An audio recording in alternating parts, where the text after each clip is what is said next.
Nå, nu er det for første gang i lang tid ikke frostvejr udenfor. Det er sådan lige på fryspunktet. Og jeg kan simpelthen mærke det herinde i mit lille rækkehus, hvordan altså det er meget, meget, meget, meget mere behageligt at være herinde nu. Det er slet ikke så koldt, så jeg behøver at have 2 lag bukser på. Og selvom den og 2 lag på overkroppen, og selvom den siger 20 grader nogle gange, så er det alligevel, som om der er is i væggene, eller jeg ved ikke, hvad det er for noget. Jeg er også meget følsom over for varme og kulde og sådan noget.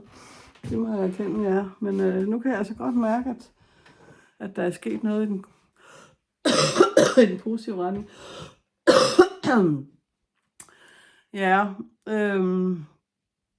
man får en helt anden energi. Jeg går nærmest i hi, altså hele februar måned. Jeg hader februar. Det eneste positive i februar, det er, at min datter, hun har fødselsdag den 27. Men ellers er februar bare noget bag.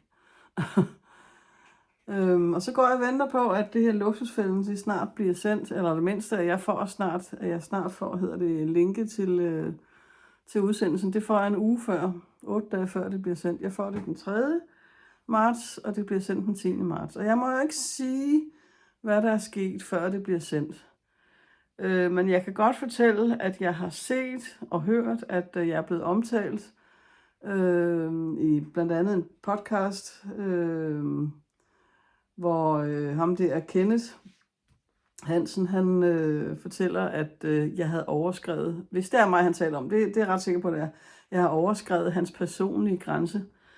Og det var fordi, at jeg sagde, at mine børn godt kunne være lidt svære at få fat i nogle gange. Altså at ringe til dem. Ikke så meget de 2 ældste. De plejer at være søde til enten at tage telefonen, eller ringe tilbage, eller skrive tilbage, hvis ikke de lige kan ringe. Men den yngste, hun er temmelig svær. Jeg har prøvet 3 gange i dag, bare for at tage et eksempel. Men det måtte jeg sandelig ikke sige, fordi så fralagde jeg mig ansvaret, og det skulle jeg ikke, og jeg skulle i hvert fald ikke lægge det over på mine børn. Jeg ved ikke, om det bliver klippet ud lige præcis det der. Det ved jeg ikke. Men jeg ved bare, at jeg synes ikke, jeg har fået en fair behandling i forløbet.